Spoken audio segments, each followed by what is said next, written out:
attitude is the one thing that got me to be able to do these things with you guys. Let me tell you the second part of the story that you don't know how I got into PEDSE. Nakasao is here, so he can vouch for me. Mindy from ILCC, I have worked with ILCC for years, doing a lot of things as a student, not as a professional, not as anything else, but like a student, like you guys. English camps, international markets, let's dress up and go around YCU and stuff. And I was the one. Like, we need a Santa Claus for Christmas. I'll be the Santa Claus, you know, especially back then I was this size. Okay? Everything that I did, I tried to give my best. Then suddenly, Mindy makes a phone call really quick. I said, like, Bear, we have an emergency. Back then it was IPH SSB? SSB or something, I don't know the whole name. But their teacher left. They need somebody to cover right now. I know you have the skills because of the English camp. Will you jump into it? I was busy actually doing my thesis and all that stuff. I told Mindy, you know what? If you guys need help, why not? I thought in my head, this is going to be temporarily while they find somebody professional to, wake up, bro. This is tradition, don't worry. You know. Okay, there we go. And I thought it was going to be like just that semester, just, you know, while they find something, somebody more professional to do it. I just, you know, didn't see myself teaching. It was out of the whole thing in my life that I wanted to be. Teacher was not in the list, okay? That was not it. But my attitude was, I'll help you, don't worry. In my head, it's like, it's going to be one semester, it's okay, I can deal with it. I didn't expect it was going to last as long as it did, okay? The main thing was when I went to either ILCC, PR office, I worked in every single office in this school, literally. From cleaning with the cleaning staff, you know, that they have an office, and I volunteered to help the IE and JJ. I was there picking up like the thing with my vest. Security in the gate. I did that. I had like teaching excellence, activity center, you name it. I went to all of the departments, including the presidential office, working under the president. In all of the jobs, the one characteristic I had was not my talent, but I was the one to show up first. Okay? I was the one that whenever they needed somebody to do anything, don't worry, I'll do it. Because everybody has the tendency to say, hey, I don't have time, right? And the rule number 3 is always leave the place where you're working at better than you found it. Anything that you could find to improve it, do that. People will remember you for that. Every other opportunity that I had was because of that. Because of that attitude. It was not because like I was the smartest. Actually, in my bachelor's degree, not my PhD, I was already like got the rhythm, I got my shit together. But when I was in bachelor's, also like I will remember, I was a crazy guy with a reputation that I was a party boy. My GPA was not 4.0. I like to show off that because of like, oh, 4.0 engineer. But in bachelor's degree, Nakasawa, can you tell them what was my rep? What's that? Tasha Budo, so like in my, when I was in bachelor's, what was my rep, my reputation? Yes, that's all he had to say. It's more than enough. He knew. I heard about it. Here's the thing, like, it's true. I was not the best student. I wasn't working in every part-time I could. You know why? because I didn't want to go to class. I got called by ILCC many times because I didn't want to show up to Chinese class. And as a foreigner, you guys know that if you don't show up to Chinese class, you don't get your scholarship, right? And for me, it's like, I have to show up. I don't want to learn because this teacher don't teach me anything, right? I was too cool for school. I will go ahead, and most of you will say like, oh, come on, Mary, but I go to class with a hangover. It's like rookies. I will still continue drinking in class while nobody was looking, neither the teacher. And yeah, that was not good. I'm not proud of it, but still, it happened. The reason I'm telling you this is because, like, at the end, my IQ and my talent didn't matter. The good stuff that happened afterwards was because of the attitude I took. Of course, I got myself together. I was able to see what was the value of being useful. I was able to see what was the way to get opportunities done. The first time I showed up on TV in Taiwan, that was because PR office, they knew me very well. And I think it was Dr. Senome back then, that they were looking for foreigners all around Taiwan students to go. And they contact Jessica Tsai. Hey, do you know somebody that kind of can speak Chinese, just stuff like that? I know the person. He works for me. And he's very cool. Yeah. She didn't say he was the best student, okay? She just said he's very cool.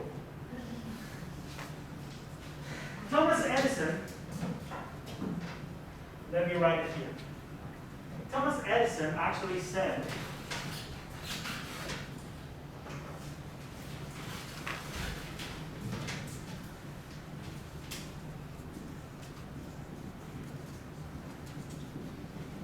opportunities are often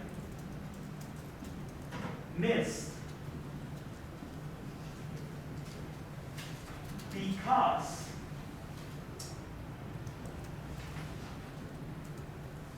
they dress up in overalls and look like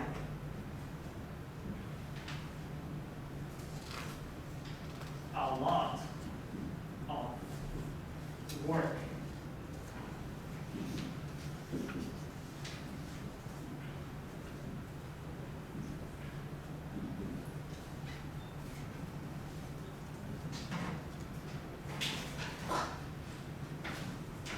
This is the one thing that is true for most of us.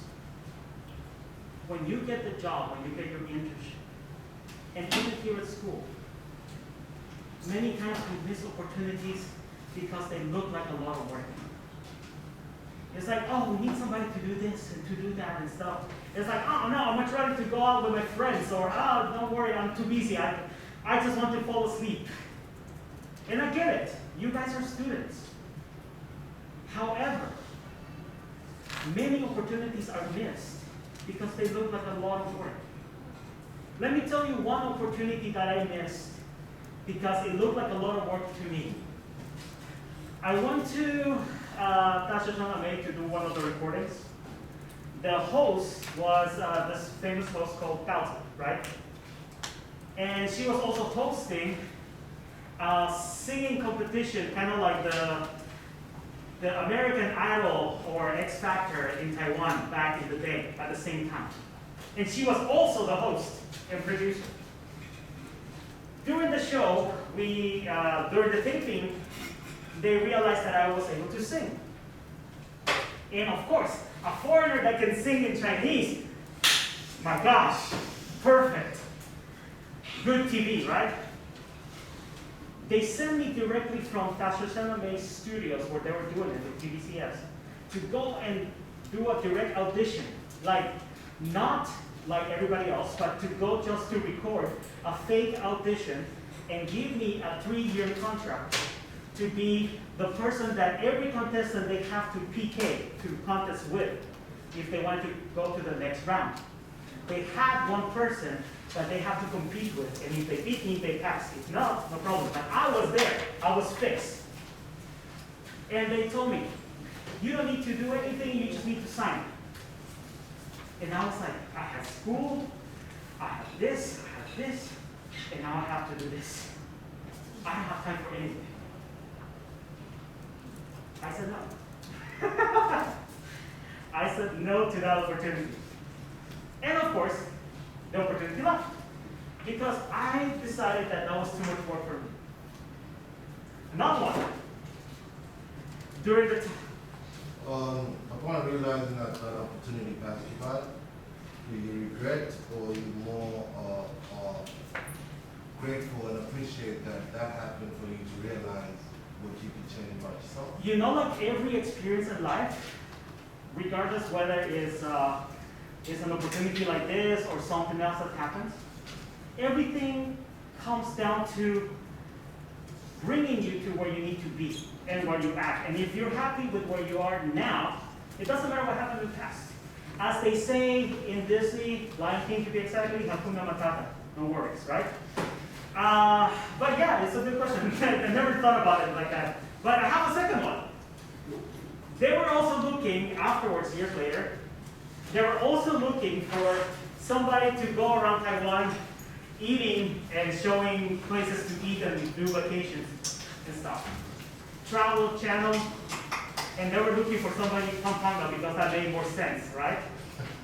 Well, this Pampanga also said no because back then I moved from my bachelor's to my master's, and I was like, no, I'm sorry, I'm too busy.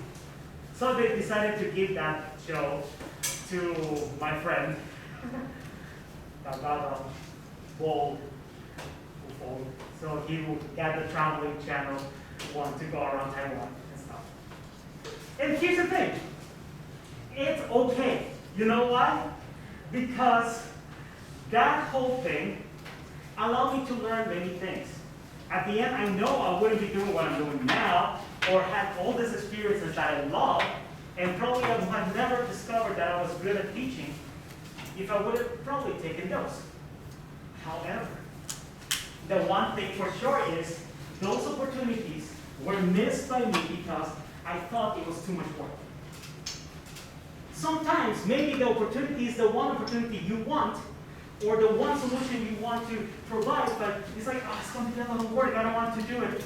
I'll just wait for somebody else to do it. And that's it. You miss something. So let's talk about this. This is what I'm doing now, which is the company I'm working. It sounds like noodle, but no, it's noodle. I do a lot of technical stuff, and I started basically training people. My job description is, here you going? Okay. 20 minutes, take me by, come on, and my position started in a very, very entry level.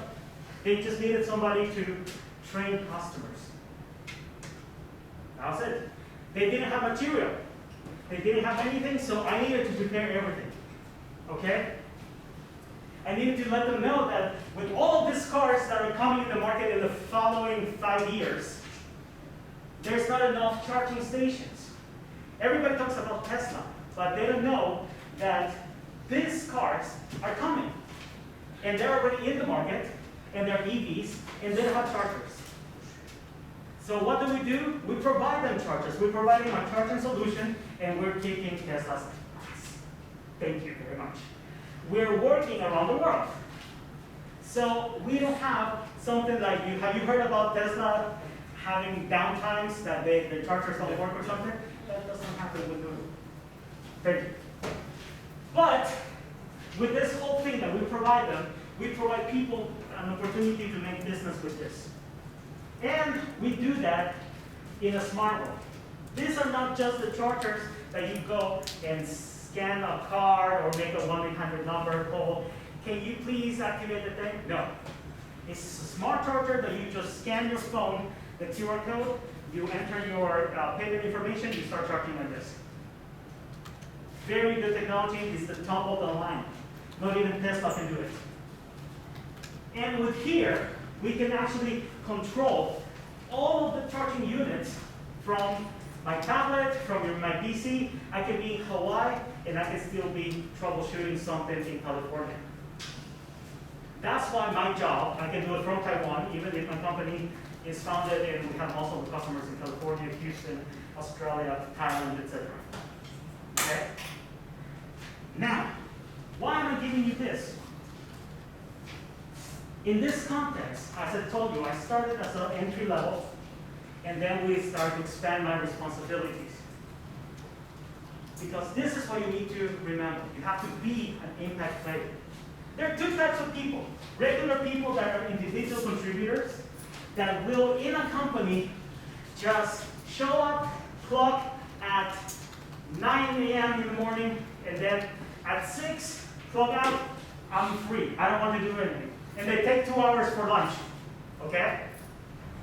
All they do is they wait for the boss to tell them, I need you to do A, B, C, and all they do is A, B, C. I'll tell you something. I've been working for that company 8 months. You know that in Taiwan, especially culture-wise and stuff, and even in the States, you're not considered to have, a raise or anything else until after 1 year evaluation, right? I got my job description and a raise in less than 6 months when I got there. And this is not because I'm too good or anything. Actually, I work with people that they are amazing in what they do. Let's say that my colleague, the one who makes the IT for this company, he is the one who worked for Microsoft for a while.